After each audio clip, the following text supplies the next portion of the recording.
سبح اسم ربك الأعلى الذي خلق فسوى والذي قدر فهدى والذي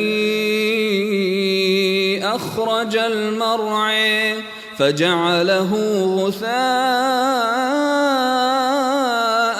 أحوى سنقرئك فلا تنسى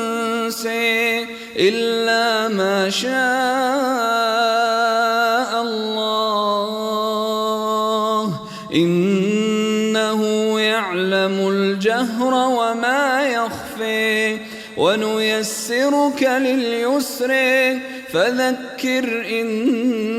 نفعت الذكر سيذكر من يخشى ويتجنبها الأشقى الذي يصلى النار الكبرى ثم لا يموت فيها ولا يحيى قد أفلح من تزكى وذكر اسم ربه فصلى بل تؤثرون الحياة الدنيا والآخرة خير وأبقى إن هذا لفي الصحف الأولى صحف إبراهيم وموسى.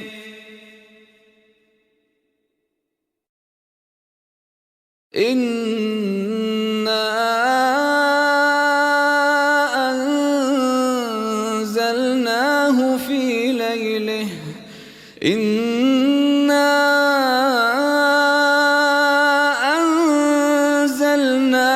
في ليلة القدر وما أدريك ما ليلة القدر ليلة القدر خير من 1000 شهر تنزل الملائكة والروح فيها بإذن ربهم من كل أمر سلام هي حتى مطلع الفجر.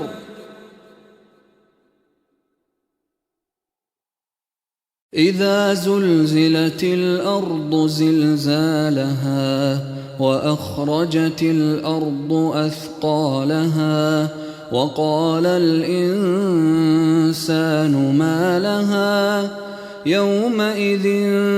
تحدث أخبارها بأن ربك أوحى لها يومئذ يصدر الناس أشتاتا ليروا أعمالهم فمن يعمل مثقال ذرة خيرا يره ومن يعمل مثقال ذرة شرا يره. الله